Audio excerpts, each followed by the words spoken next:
Eh bien bonjour à tous, c'est cette nouvelle vidéo. Aujourd'hui on va parler d'un clavier très cool, fait par une marque assez peu connue qui s'est lancée grâce à un Kickstarter. C'est Mountain et le Everest Max. On est donc sur un clavier très haut de gamme et le prix le prouve avec 250 €, qui a été lancé par un Kickstarter par la marque Mountain et qui apporte plein d'innovations super intéressantes dont je pense certaines marques vont s'inspirer grandement. Je pense vraiment que Corsair, SteelSeries, HyperX, Logitech vont prendre exemple sur ce clavier puisqu'il apporte des innovations très cool sur les claviers grand public, un peu haut de gamme et qui ne soient pas des customs.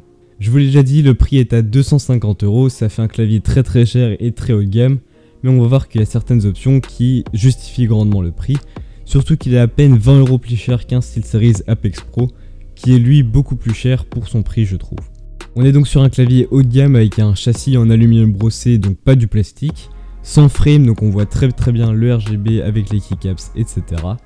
Le clavier est disponible soit en gris, soit en noir, ça fait deux très belles couleurs assez sobres. Dommage qu'il n'y ait pas de blanc, ça aurait été très cool un clavier en blanc. Déjà pour ajuster la hauteur du clavier, vous avez des petits ronds magnétiques qui vous permettent de surélever le truc en se clipsant via un magnet tout simplement. C'est déjà une première caractéristique du clavier qui est assez haut de gamme et fait preuve d'innovation, même pour les patins. Un truc qui est normalement pas très évolutif, ici ils ont inventé les leurs. Le clavier est évidemment RGB haute touche par touche et vous avez même tout un cercle lumineux autour du clavier, enfin une bande LED tout autour. Et tout ça est pilotable via leur logiciel maison Basecamp, qui est plutôt très bien fait, ergonomique, avec des bonnes options dessus, il est vraiment cool. Dessus vous pouvez créer vos macros, bind des touches, gérer le RGB, tout ce genre de trucs. Le clavier se branche en USB type C et a un polling rate de 10 000 Hz, donc tout ça c'est très cool. En plus de ça, vous avez un petit port USB type A en 3.1 je pense, qui permet du coup de brancher un autre périphérique dessus, exemple votre souris ou une petite clé USB. Moi sur mon K110 j'utilise pas mal pour transférer mes vidéos qui viennent de ma Lumix, enfin de mon Lumix, pour les transférer sur mon PC. Et énorme plus pour le câble en USB type C, vous pouvez tout simplement le détacher de votre clavier pour pouvoir en brancher un autre, par exemple un petit câble custom avec un coil, un aviator, etc.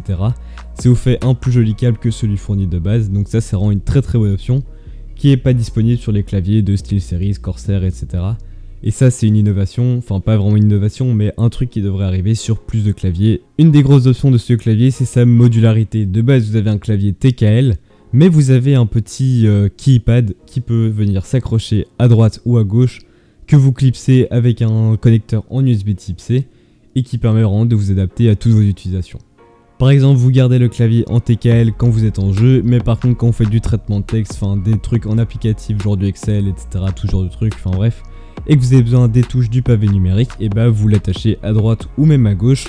Ça peut être utile pour certains de le mettre à gauche, et du coup vous avez les deux en un et pas de compromis. Perso je trouve ça super cool parce que là maintenant si je devais acheter un nouveau clavier, je sais pas si je prendrais un 100% ou un TKL. Et avec celui-ci, même pas besoin de se demander puisque vous pouvez juste le clipser et le déclipser. En plus de ça, sur ce pavé numérique, vous avez 4 touches façon Stream Deck qui ont la même allure et qui servent exactement à la même chose. Vous pouvez les contrôler via Basecamp. Vous pouvez afficher l'image que vous voulez dessus et leur faire ce que vous voulez. Donc c'est en gros 4 touches de macro comme sur un Stream Deck. Et ça c'est vraiment très cool et bien mieux que les petites intégrations Stream Deck que vous avez par exemple sur un K95 de chez Corsair, qui sont pas en LCD alors qu'ici elles le sont. Autre truc que vous pouvez mettre et enlever, c'est tout simplement un petit écran avec 4 boutons multimédia à gauche, donc pour vous mute, skip, etc. Et vous avez un petit écran circulaire avec une petite molette tout autour, c'est assez bien fait, c'est ergonomique. Vous pouvez l'attacher sur le haut de votre clavier, sur la droite ou sur la gauche, enfin en haut à droite ou en haut à gauche. Et ça vous permet différentes options comme par exemple monitorer votre PC, changer votre profil de RGB, de macro, tout ça. Vous pouvez l'utiliser comme une petite horloge ou comme un petit timer, un chronomètre, il y a différentes options dessus et ça c'est très cool. Par contre je sais pas si vous pouvez afficher des gifs dessus. Oh non! Oh non! Ça rappelle vachement l'écran du Apex mais je le trouve mieux situé et mieux fait. Après évidemment l'utilisation reste assez discutable et c'est vraiment un gadget, mais sur un clavier à 250 €, c'est une bonne option quand même.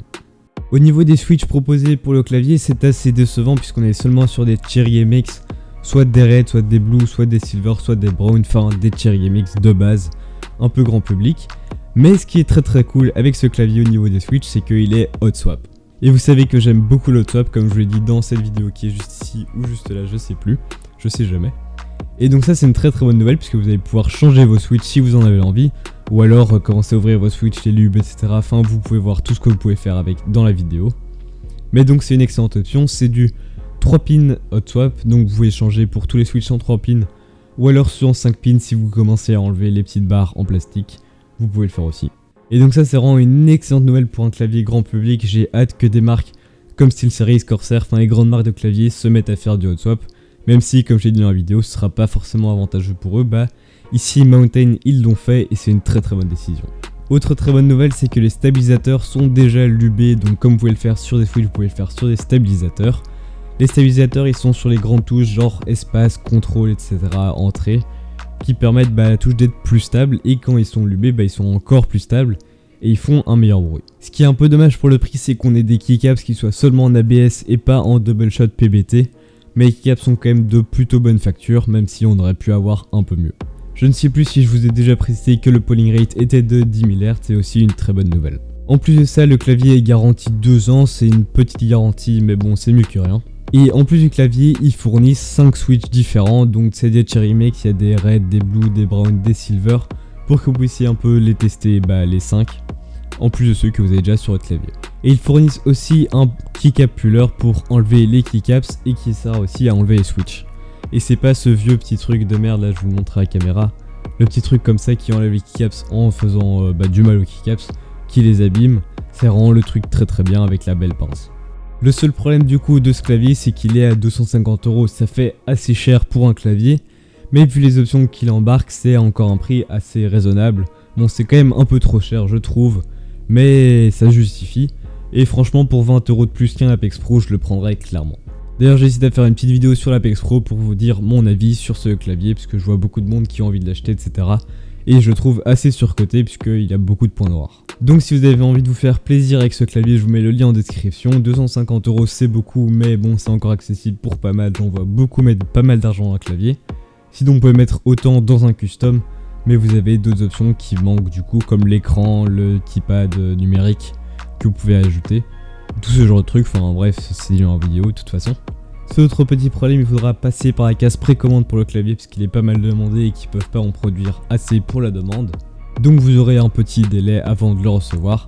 Et voilà, c'est déjà la fin de cette vidéo pour vous présenter ce clavier que je trouvais très intéressant et dont j'avais envie de vous parler. Si la vidéo t'a plu, tu peux mettre un like, tu peux t'abonner, tu peux mettre un commentaire, tu peux me suivre sur tous mes réseaux, ils sont tous en description. Et moi je vous dis à la prochaine, c'était Rags, ciao.